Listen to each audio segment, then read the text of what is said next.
All right, what's up, everybody? Woo! This is my episode number 3.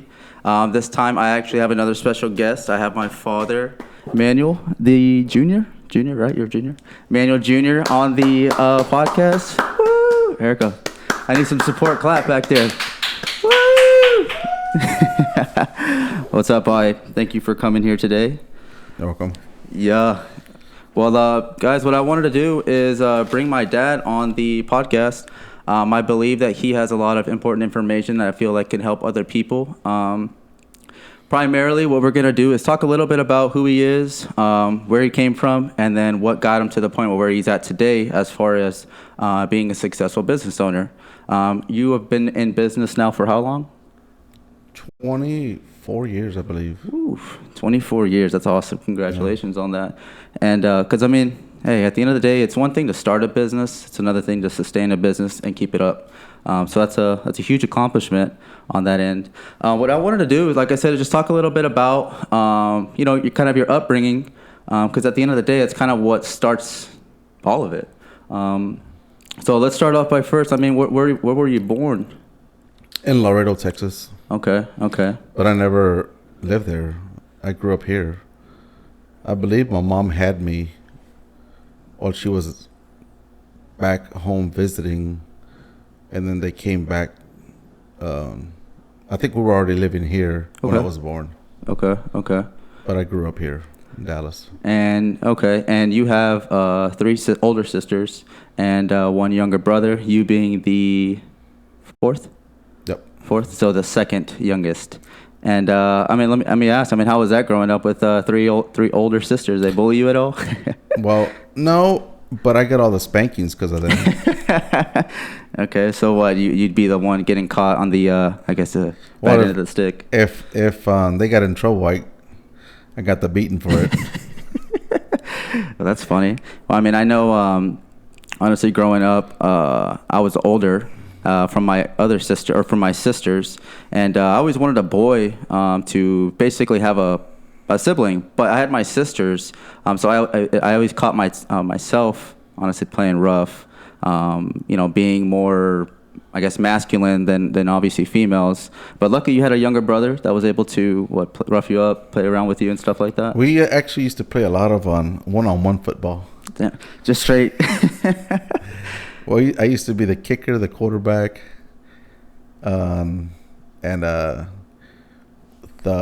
neighbor where we grew up didn't mind us playing on the yard, so we'd play on our yard and their yard and just play football. Nice.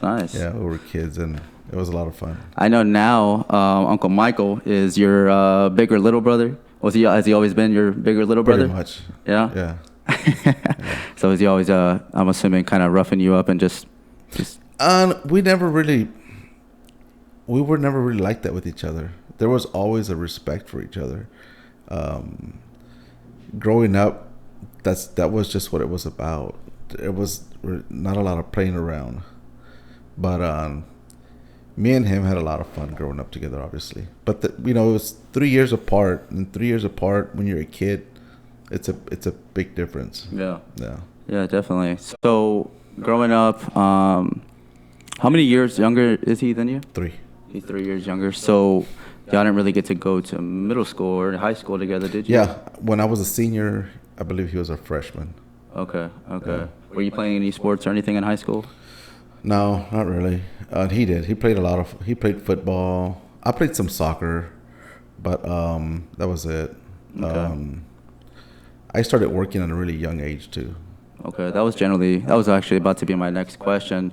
So how old were you when you started to work, really make money for yourself? Not necessarily support yourself, but just have Probably a job. like 15. Okay. I used to work as a bar back at Uncle Julio's. A bar back? And I used to sack groceries at a grocery store. Okay, that was your first money-making job? Yeah, that's my first job. Nice. Was that something, did Ethel make you get a job, or was it more just you wanting to get it? Yeah. Well, the way that we grew up, we didn't have much growing up, so going to school and, seeing all the kids wear the better outfits and, better clothes makes you want to, blend in, I guess. Yeah, no, definitely. I mean, how was that as far as well, I mean, you came, I know you mentioned you were born in Laredo, you came over here, so you primarily grew up in the DFW, correct? I never lived in Laredo. Okay. I was just born there. I never, I couldn't tell you streets, neighborhoods, or anything. Yeah, yeah, yeah. No. So, growing up, I mean, how were you primarily hanging out with family, or was it more with your friends, or? It was 100% friends. I Okay. never hung out with my sisters. Um, there was such a big, age gap between. But not that there was a big age uh, gap, but my buddies were just older than me too. Okay. Okay. You just hung out with older, I guess, an older crowd. Mm-hmm. Okay. And who would you say? I mean, did you have a best friend at the time, or was it just a group of guys that you were cool with? No, when you grow up in a small neighborhood like I did, you just get real close to a lot of people because you see them every day. And I've been fortunate enough we're still friends the way that we were when we were kids. Yeah. And, I wouldn't change that. And I actually like that about all of us. That's good because nowadays it's honestly not the same. I know whenever growing up with me or me growing up, technology was still new. There was a little bit of kids playing games here and there, but iPhones, things like that, didn't really come out till about eighth grade, ninth grade. So honestly, until about eighth grade, I was out with my friends, skateboarding, playing with some football, basketball, whatever the case may be. And like you said, I mean, you gain a good friendship based off of just life, not necessarily because you found him on social media or you party together. It sounds like you get a good foundation of friendship. One way or another, I'd get a bike.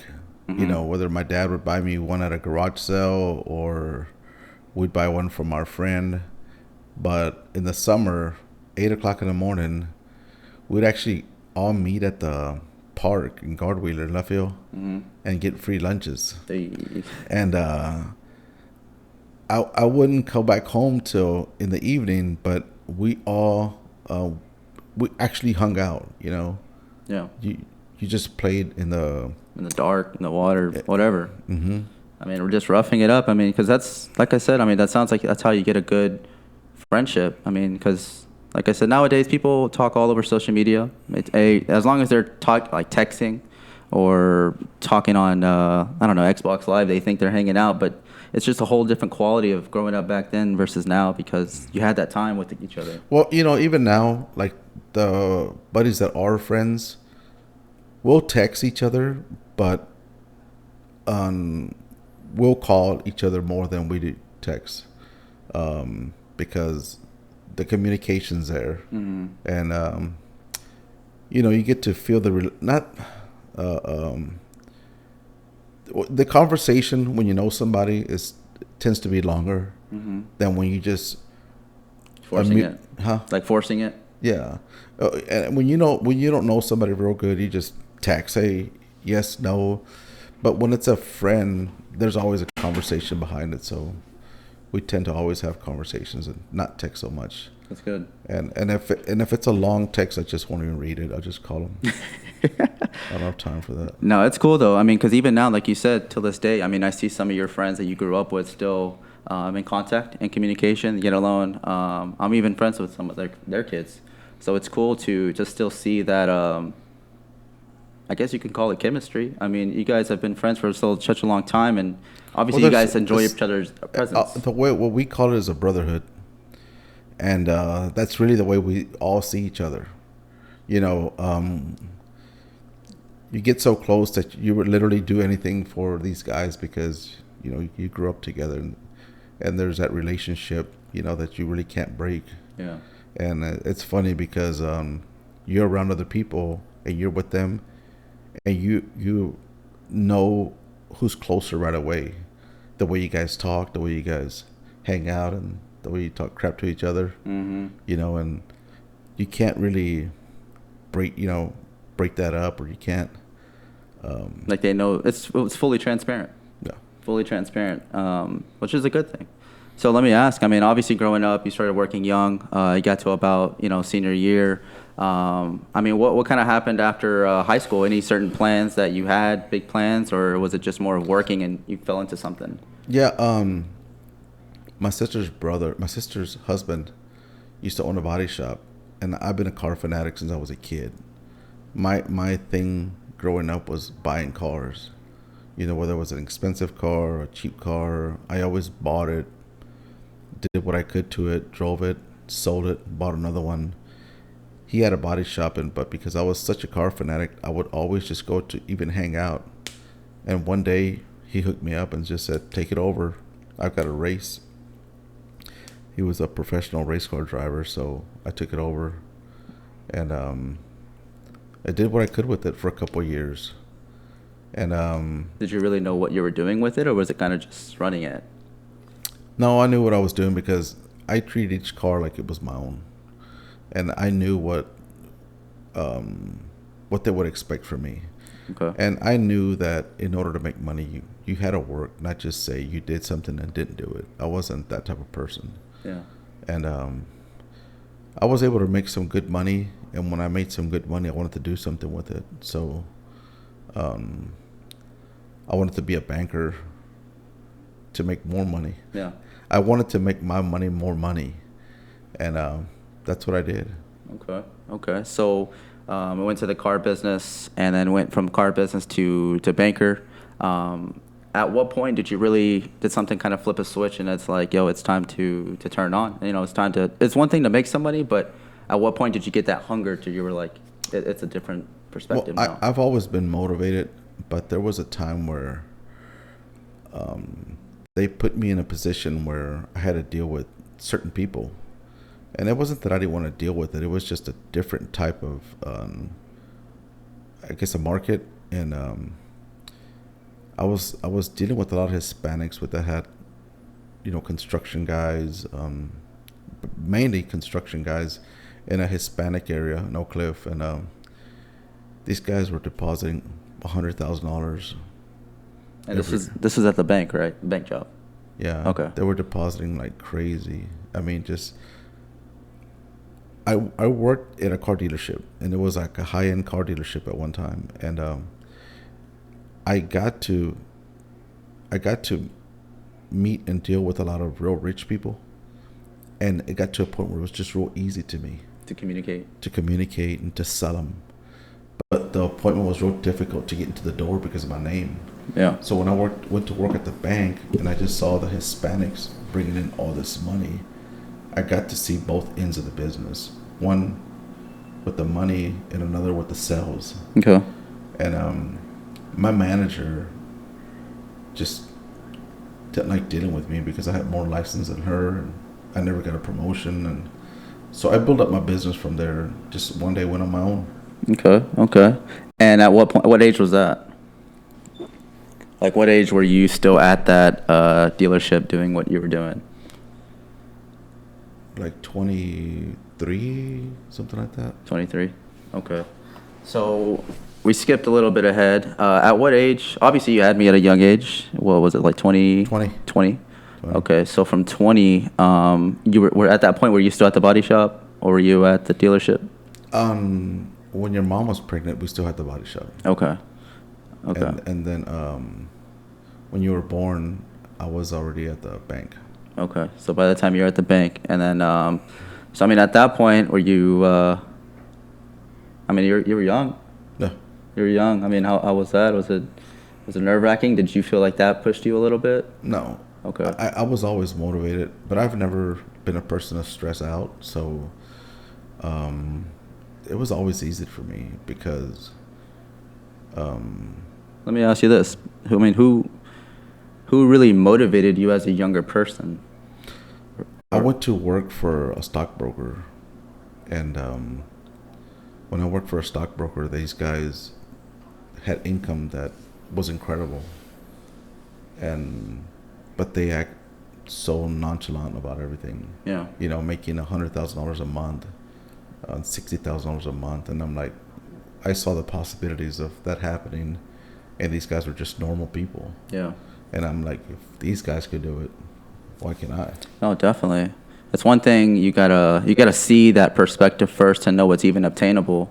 That's why I kind of wanted to see where you got that from, who you saw it from, because at the end of the day, yeah, we all know that there's so much more to life, but at the same time too, when you don't, it's kind of hard to keep going for some people, because they've never seen what it's like to make 50, 60,000 a month. They only see 2,000, 3,000, because maybe their parents. Well, and they don't look beyond. I mean, I didn't grow up that way. Yeah. I mean, my parents didn't have money like that, but I saw beyond that, But I put myself there. Yeah. Yeah. And when you want to be in a better situation, you have to put yourself there, and you got to take risk. And when you don't take risk and you just think it's going to come, it's not. And there's a lot of things that went into play, but you yourself have to believe in yourself. Yeah, definitely take that chance. Yeah. So, okay, so I guess we'll go back to where we were. You were 23 at the dealership. I was, 3 years old at the time or something like that. And then from that dealership job, that's when you said you started to work with some wealthy people, kind of know the sales side of certain things, and then yet alone, you're how to deal with certain clientele. So from that point forward, you said you went to the bank? Okay. Yeah. So from the bank, you got what you were dealing with the clientele as far as Hispanic, Yeah. which is an excellent clientele in any business, I believe. How was that? I mean, are you fluent? Well, it's a different market. Yeah. And it was different from different angles, but it was all still business, and you just learn a different side of the business. Mm-hmm. When I worked at Sewell, it was people that were successful, lawyers, doctors, and that had all the money. But when you went to the bank, it was the labor side. It was all the people that, that were building the houses, doing the concrete, The framing, all that. for roof. the rich people. Yeah. Yeah. But they also had money. Mm-hmm. Yeah. And I was sometimes opening accounts up with people that had $100,000 and didn't even know how to write a check. Hey, I mean, as long as they're doing their thing, Let me ask you this. I mean, obviously you're on the business side of it. You wanted to make more money. You wanted to do better for yourself. I mean, what was the goal at that time? Did you want to start a business, or was it just to make some money, or? No, I think we're all gifted with something, and you have to make the best of what you're gifted with. One of the things that my manager couldn't stand was that nobody had done what I did at the bank, and I would give money to the tellers that would refer me certain business, and from one point to another, I would always had a pipeline that nobody in our district would have, for that reason. And I always figured out how to make it easier. Mm-hmm. Obviously, getting the cell was the most difficult, but getting the appointment to the cell was easy. Was the hardest part. But I always figured out how to do it, how to make it easy. To do what's called a lay down. When you got a lay down client, they're just walking in and giving you a check. Yeah. So, but at that point, I mean, was it where? So, I guess you liked that, finding out the system and learning how things worked, and then from that point, you kind of picked up the business side of it. Is that what you were doing?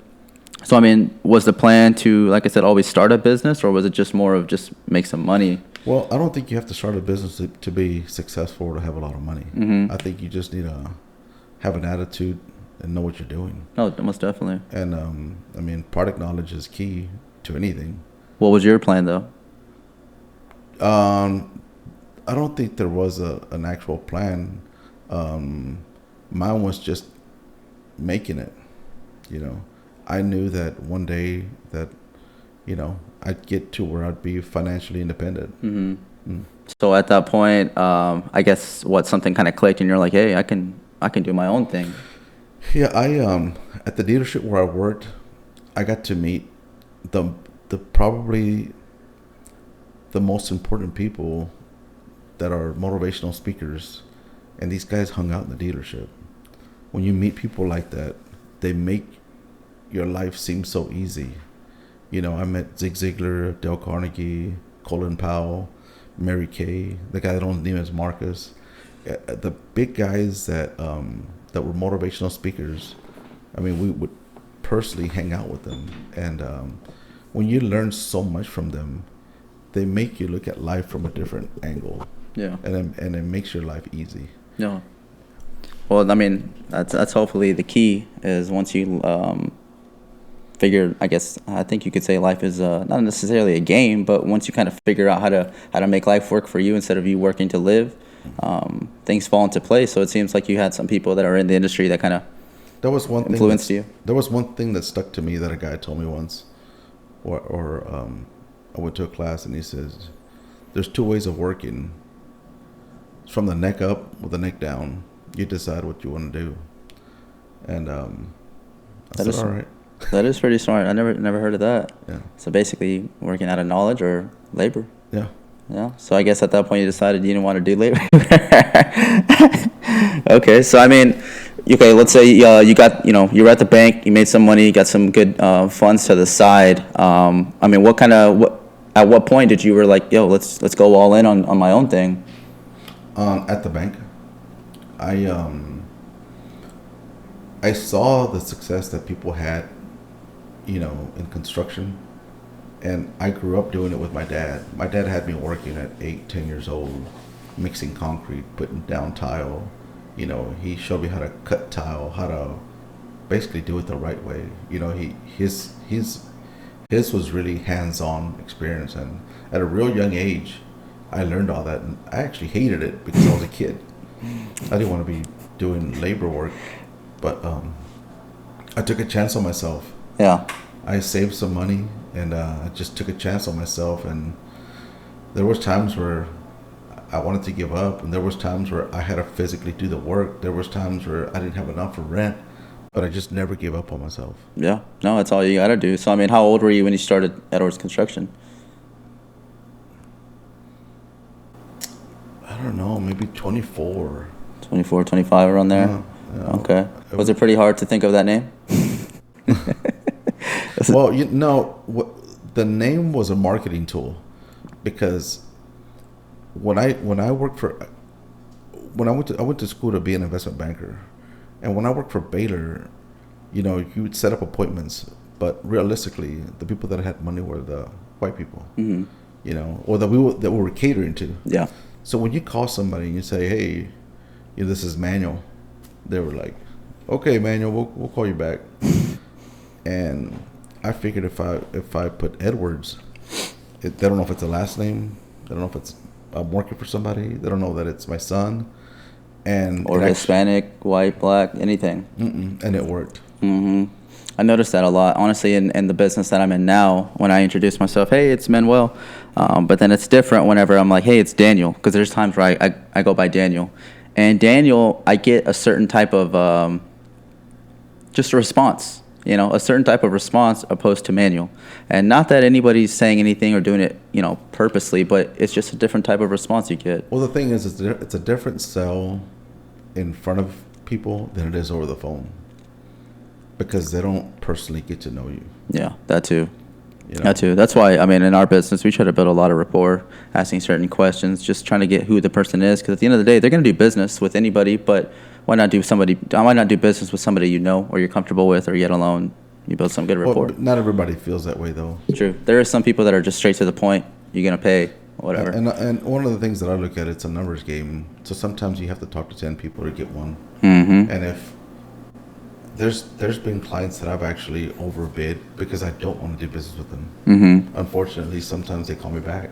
Mm-hmm. But not only did I overbid it, but I ended up getting my money's worth because he was a headache. Mm-hmm. Mm-hmm. I mean, I hate to say that, but hey, it's just what it is. You do get those clients that know everything.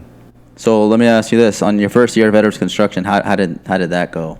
Actually, did real well. My first 3 years, I did real well because it was new. A lot of people were motivated to work with me, to partner up with me, loan me capital to do stuff, and so I did real well. That's good. That's really good. A lot of people don't really do so well in the first year of business. So it's good to hear that it worked out for you because, like I said in the beginning, it's one thing to start a business, another one to keep it going. So I mean, even 3 years down the line, that sounds like it was working out for you that well. I mean, do you remember your first really nice check out of that? So when I started, my deals were all $3,000-$4,000 deals because I was doing tile jobs, shower jobs, more tile than anything. I wasn't doing a lot of carpentry. Okay. But my cousin got laid off, or his company went under. He was an architect. Mm-hmm. And they said, hey, can I come down there and stay with you because things aren't going well? And we had an apartment that had 2 bedrooms, and I said, come. I mean, whatever. So when they came down, he started seeing all my charts, my pipeline, my everything that I was doing. And like I said, there were $2,000 or $3,000 jobs, but I probably had volume. Yeah, volume jobs. And he's like, hey, let's sell little bit bigger jobs. And we went and sold a real small edition, and it was like 15 grand, and I was like, damn, that's a lot of money. You know, we did it like in a month. It came out perfect, but he was involved. Mm-hmm. And then there was this duplex that they wanted to turn into a 3-plex or 4-plex, and a roofer happened to call me to go help him do some tile, and the guy's like, hey, my cousin was like, hey, we could do some carpentry too. And he's like, we'll actually do it all. What else do you need done? And the guy's like, he gave us a chance. And he gave us 100 grand to transform, to transform it. And I freaked out. I didn't think, that was even possible, but we got it done. And then from that point, it kind of snowballed in. That's awesome. So I know usually some people, when they get into business, that first either nice check, because some people are in the business to do volume. It depends on what kind of criteria you're in business. But I know in the construction side, real estate side, a lot of trades, there is those times where you do get that nice big check. And sometimes that check can change people's lives, whether it be financially or just vision-wise. You at least know that there's a lot more out there than that first check, I'm just glad I was mature enough not to go buy a sports car. I put it back into the business, bought more tools, bought more trucks, and I think that's one of the reasons why we do well, because I don't try not to overspend, and I was able to mature at a young age. That's good. That's really good. So I know you mentioned this earlier. Kind of wanted to touch back on that. So I mean, ever had that moment where you kind of you wanted to give up on the business? Not necessarily give up on it, but where it's just there was a couple of times where it just wasn't working out because the economy was bad. Just different things happen at one point or another. I know that now, I have to save money for the winter because realistically, the winter, which is really slow, but we've been fortunate enough to continue going through the winter.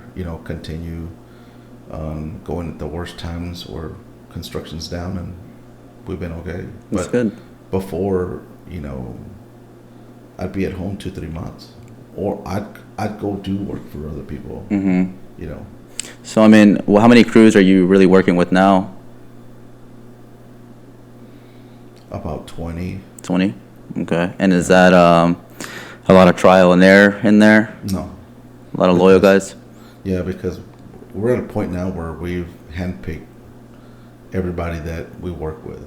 And I know the business well to where if the guy says, I'm an electrician, and if I see that he's got the wrong tools, I'll just go get an electrician. We don't hire any more guys. We already have our crews set up, whether it be the painters, tile guys, foundation guys. We've got an engineer. I've got a couple architects. We've got a kitchen designers. I mean, anything that it takes to build a house, we have it in house. Okay. So a lot of crews, but when those times get hard and you got all these crews that you got to pay, things like that. Do you ever? Let me ask you this: Have you ever underbidded on a job, or you got to the point where the numbers that we thought were supposed to be there aren't there? Well, when my cousin was here, he taught me a way to where if you didn't understand something, either don't do it or bring somebody and overbid what he does. Okay. And you'll never be under. I mean, I've been fortunate enough to, that's never happened to me. I'm not saying that it won't ever, but there's times where the real big jobs, maybe we underbid the plumbing, but because we got the entire job, we'll make up for it somewhere else. Okay. And I mean, that actually, it happens often, but because I'm not the type of contractor that bids out a job and likes to be going back, hey, you actually see it on these TV shows that we're going to go back to the drawing board because it's going to be an extra 20 grand for this. At this point, we know the possibilities of something happening. So we try to cover our bases for all that now. Okay. And one of my ways of setting a job is like, hey, it's X amount of dollars, but if something comes up, we're going to take care of it. But I'm sure that's came over time, right? That's yeah. I mean, I'm sure that every business you have those times where, like I said, I mean, you may underbid and you're like, fuck, I know not to ever do this again. Yeah, but too many contractors out there don't know and also live off of change orders. They figured we'll underbid the job to get the job. And then once we're in there, we'll start changing it and get extra money. And I do the opposite. I bid it right, but then I also take a chance of saying, hey, if something goes wrong, I'll eat it up. Yeah. And people feel more confident that way. Definitely, especially if you were going to take ownership of that, which is, yeah. It's got to be something serious that that we couldn't see it because it's behind a wall, or it was termites, or like right now we just ran into a problem where we're in the middle of the job and there was a broken pipes under the slab. There's no way you could ever see that. But I owned up and said, man, I'm going to take care of it, not eat it up, and just ran on new plumbing. Man, that's good. Hey, I need to hire you. No, that's awesome. I mean, just to know that, like you said, you'll take care of your peoples because, I mean, they have to believe in you. And I hear a lot of people that hire these contractors and they do them dirty. So I would imagine you have to overcome that stigma of what people think as contractors and kind of prove them wrong, show them that there is better out there. Well, I think you sell yourself, and by you doing that, it's supposed to, I'm hoping it separates me from the rest. And that's why I'm confident about what we do. Okay. And I always feel good. What would you say? Go ahead. Oh, no. What would you say to those business owners that that are having that tough month? They are having that tough time overcoming certain things. I mean, what would you say to I don't.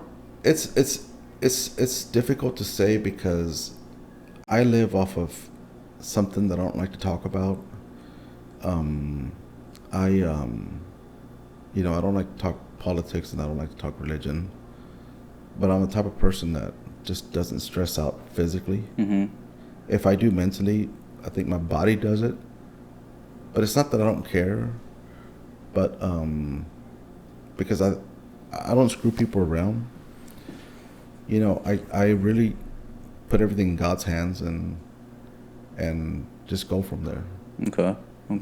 And everything works out. It doesn't matter how bad, how good. And as long as you've got faith, it comes together. And I've lived my whole life that way. And it's always could be stressful. We have times where we have a really big payroll. And we don't have that payroll in the bank. And I'm just like, whatever. Come Friday, it's all there. Yeah. And it happens every week. It happens every month. It happens all the time. I don't ever count my profits.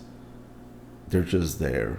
I mean, not all the time, but I don't ever like to count, my eggs before they hatch because you just never know. Yeah. And something always does come up, but you also have to have that sponge in there in case that happens. And yeah, I've been blessed enough to, be okay. Yeah, that's good. I mean, honestly, seeing a certain side of business working where I'm at right now, I can easily say that it's not meant for everybody. It's not meant for everybody to own a business, to run a business. And like you said, you don't just keep that stress bottled up. Some people can do everything right, but they can't handle the stress.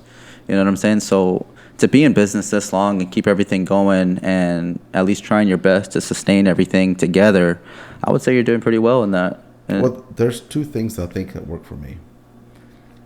One's that I pay everybody. I've got guys that have been working for me for over 20 years.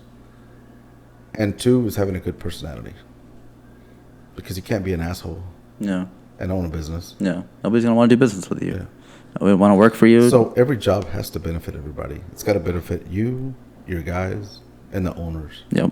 Yep. And if it doesn't, it's not worth it. Yeah. I mean, you gotta have that good relationship. So I mean, what can we expect for the next few years? I mean, any big plans for Edwards Construction you want to get into? Yeah, I want to just start doing my own. I used to build homes a long time ago. Just want to get back into that, and I want to do that. I want to do that because I think it puts me in a different position where I'm more financially stable, and I don't know, I just kind of want to do my own thing now, or I want to create my own work. So if the economy's bad or who's ever in office isn't doing what they're supposed to, by us creating our own work, we're not depending on clients to call us. We're not depending on other contractors. We're not depending on anybody. So we're actually out shopping for lots, for homes to build, and by us doing that, we're creating work for all the guys that do work for us, keeping them busy, and not having to check in with anybody, or you know. Yeah. And yet alone, you're even enhancing the neighborhood wherever you're doing that. So I mean, somebody can come driving down the street, see an empty lot. Most of the time, lots aren't really taken care of, to be honest. And I mean, next thing you know, if you guys end up taking over, building a nice property, that next door neighbor is going to be motivated to either A, fix it up, or yet alone, shit, maybe do the same thing. You never know. I mean, you really never know. But it sounds like you're trying to get into the whole custom house, or at least building from the ground up instead of remodeling, I guess you could say. Yeah. Okay. Ain't somebody in trouble? Ooh. Go ahead, answer if you need to. We can cut this out. We're gonna cut this out. Nobody look right now. Hello.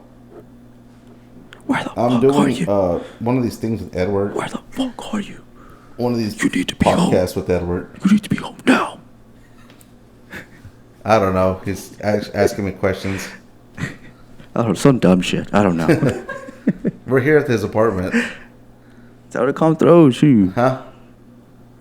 Okay, I'll call you back. Is she at home? Yeah. She waiting on you? She hungry? I'm hungry. All right, so let me ask. I mean, where can people find your work, or where can they ever reach out to you? Just on Facebook. Facebook? How's Facebook doing for you? Does that bring you any business? You like that? You know, I just do it because I don't do it to bring me business. I just do it for if I do have a client, they could just look at the stuff we've done. Like a portfolio? Yeah, I don't really advertise. I'm not really out trying to get more work. I just work through referrals. That's it. Okay. And that's what I just rather do. Okay. I've actually noticed that. I've noticed that you haven't really wanted to get new clientele, just more of that quality clientele. Yeah. That's good. That's good. It's an easy way to weed out a lot of people that are going to be waste of time or non-serious people. No. I'm sure you got a lot of those. Hey, how much you going to cost for this? You ever get that? And people, call you, try to get something done, and you just kind of realize that they're not anywhere in your... I could tell by the conversation when they call me if they're serious or not? No, just what they need. If I notice that somebody's not prepared, I just don't make an appointment. And if I notice that it's something that I just don't do, I'll refer it to one of my guys. If it's something that I just don't want to waste my time on, I'll be honest with them and say, you know what, that this time we're just not doing that. But here's another. I always try to refer somebody to it so that at least they get taken care of. Yeah. But instead of leaving any money on the table. Yeah, because someone needs to do it. Somebody got to get paid for it. So let me ask, if this is a kind of off topic, or not off topic, but just kind of to the side. Let's ask if somebody wants to remodel their dream home or kitchen and stuff like that. Any advice for them before they hire somebody like you? Yep. If they want to do that, they need to find a designer, an architect to put that together for them. It's not. It's a waste of time for me or any other contractor to come out and to. We don't design. We follow a map, and the map is their drawings. And by people that want this big renovation, I would strongly recommend get an architect or a designer to design it for them, and then at that point, any contractor that does come in, it's kind of ready. Huh? You're kind of ready. Well, no, we're all. It's a leveling field where everybody could only bid that out. Yeah. When you're not prepared, and everybody's kind of giving numbers like crazy because there's nothing set in stone. Yeah. So the advice for them is get a designer, get an architect. So if you want an addition, have somebody design the addition. So when we come in, we know it goes 10 feet that way, 12 feet that way, how many windows they want, how many lights they want, what type of floor they want, what type of roof, how the pitch of the roof is gonna go. When you do an addition, there's also remodeling in the house to go into the addition. Yeah. So all that, they'll give you an existing plan to the new plan. That kind of helps determine or map out the construction. And when you don't do that, it's real difficult because you're going to get numbers from $10,000 to $20,000 difference. And if you have plans, they can only bid what you have. Yeah. No. So hire a decorator. A designer. Designer, architect, and then from that point they'll get some plans set in stone for, I guess, your vision of what somebody would want, and then from that point you're ready to hit up a contractor to then. Whether you call me or you call another contractor, those are the requirements. Okay. And if you're calling just a contractor, you could be actually spending more money than you should be. The architect's going to allow you to save because you're only going to bid out what's on the floor plan. Mm-hmm. Yeah. Okay, so instead of kind of like guesstimating, the architect puts it in writing how much square foot is going to be needed in this area. Okay. Any other advice for people that, before they get something done serious into their property? Save your money. I mean, remodeling isn't cheap. Mm-hmm. A simple kitchen could run $20,000. An expensive kitchen could run $100,000. Mm-hmm. Don't expect because you've got $5,000 you're gonna redo the kitchen. I'm not saying it can't be done. It can be done, but people watch TV and see how easy it's done on TV, or they see how cheap it's done, but sometimes they don't really show everything, and it's really expensive to do remodeling. So let's say somebody wants to read primarily most of the money in a house. Where would you say people spend their money on? Kitchens.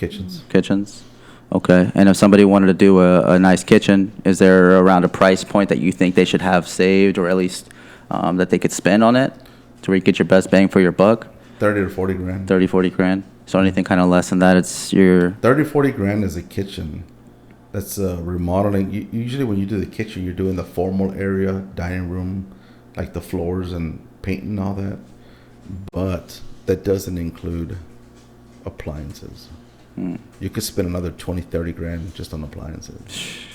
Yeah, I've seen that actually. I've actually seen some homes that do all the upgrades, but they got the old appliances still from like the 70s, and it's like, man. So it's real easy when people do have a lot of money to be in a kitchen for $70,000-$80,000. Man, that happens all the time.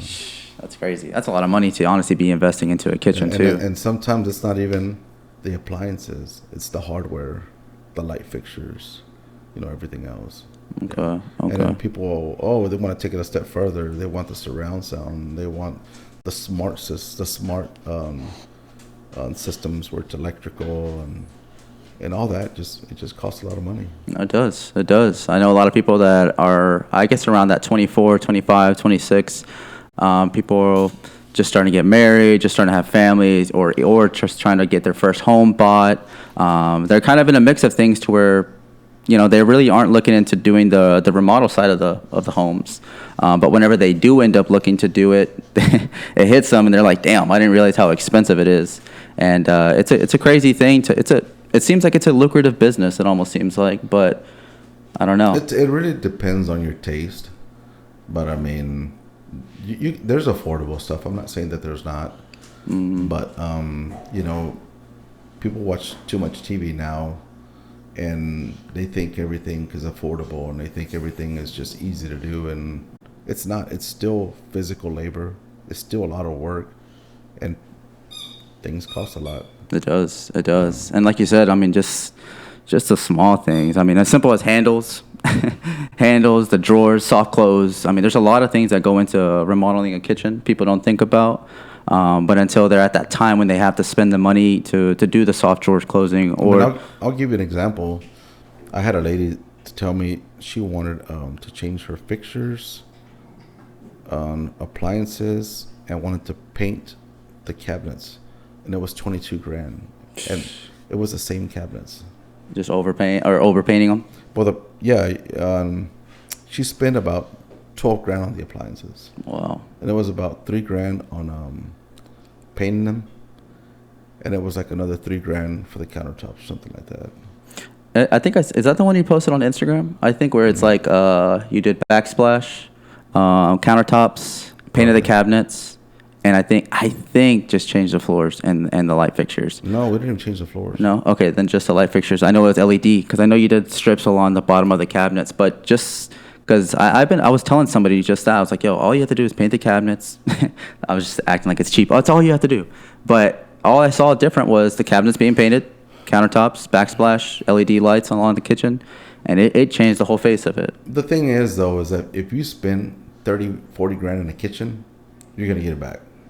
If you want to sell the house, if you want to live in it, if you could just maintain it looking nice and clean, the day that you want to sell the house, the kitchen's going to sell it.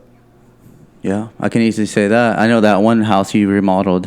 Y'all should see this house. It was from a piece of crap. Not even a piece of crap. It was just an old, like 1960s, 70s build, and just straight remodeled it from top to bottom, and worked out for you. It seemed like a whole different flip went in there, and not only does it seem like it looks nice, but it seems like it almost seems like every time you do a remodel like that, you kind of got your own niche, and you can see that my dad did this because that house looked like your house, and then on either other properties that you've done, they all seem to go around your house, and it's not a bad thing because that's really badass. It's a really nice house, and like I said, it almost seems like you're starting your own little style within the business, and people are starting to adapt to it. They're getting it inside the house and even outside the house. What are they, cabanas, stuff like that. Pergolas. Man, there's a lot of those that he's recently done that you guys should definitely check out.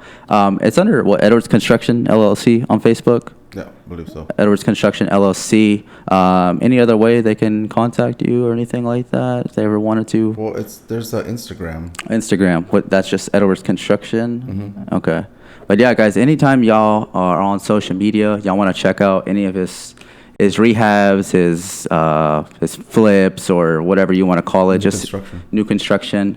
It's all on social media, so you guys are all welcome to check it out and check out some of his work. It's incredible. Like you said, I mean, everybody has a purpose in this life, and it seems like he's fallen along the right path, at least from wherever he was to this day. For some reason, he has a call in doing this. He's going on 24 years now, and right.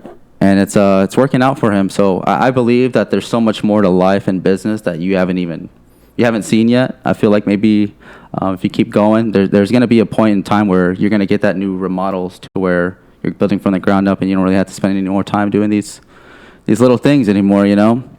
Which I'm assuming that's the ultimate goal, right? Just to be new builds, yeah. Right? Okay. Well, yeah, guys. Anybody ever interested in doing a whole new rebuild? Hopefully, you can hit my dad up. Hopefully, he can help you guys out.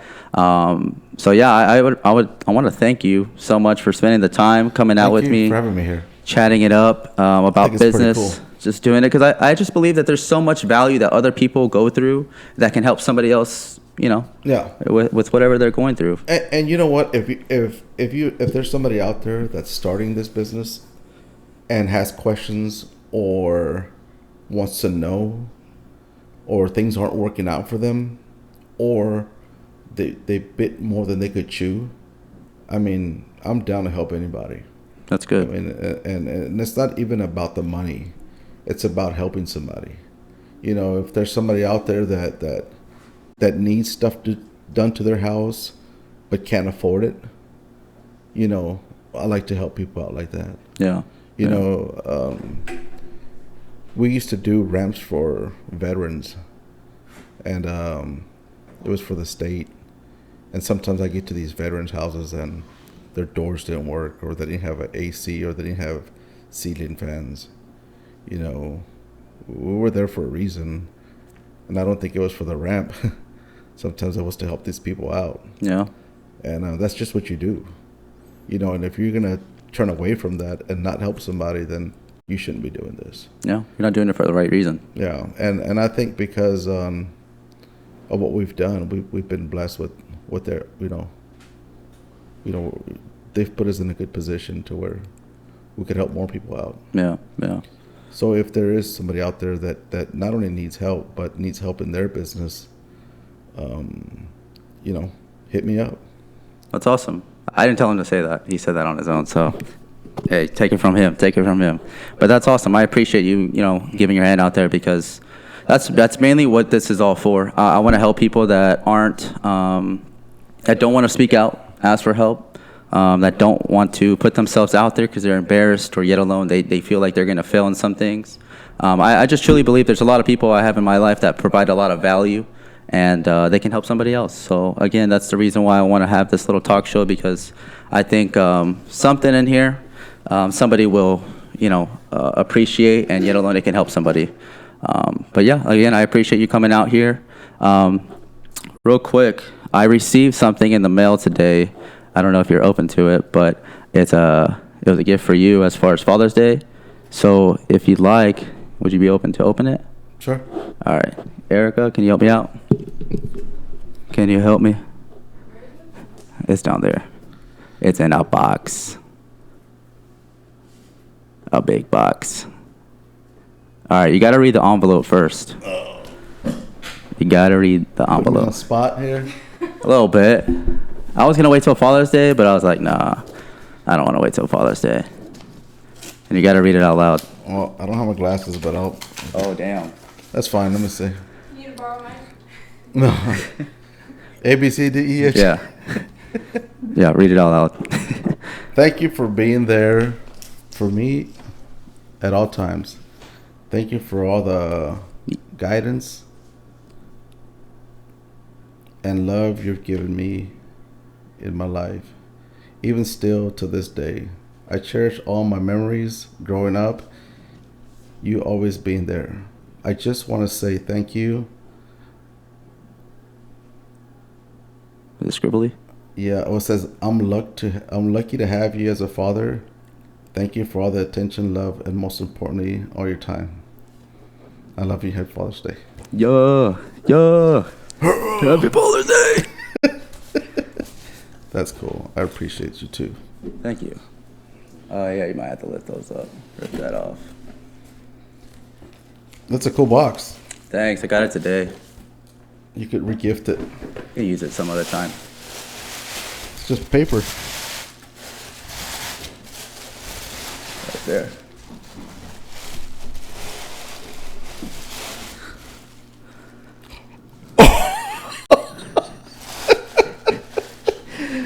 Oh my God. Are you serious?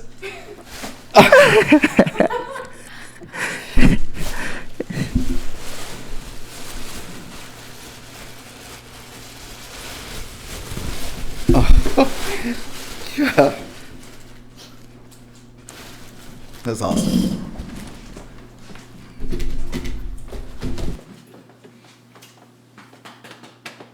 I love you.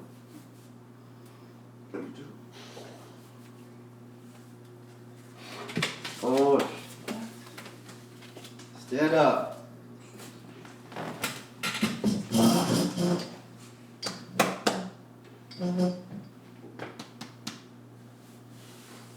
Woo. Congratulations. Oh God. That was a surprise.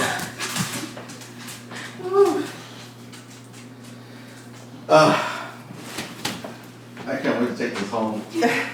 Seriously, this is so awesome. This is real cool. You know what I thought you were gonna give me? Yeezys? No. He made a book. I don't know if it was for me, but he made a book when he was a kid. Oh. Oh, the drawing one? That's the one where I wrote and I misspelled like everything on it.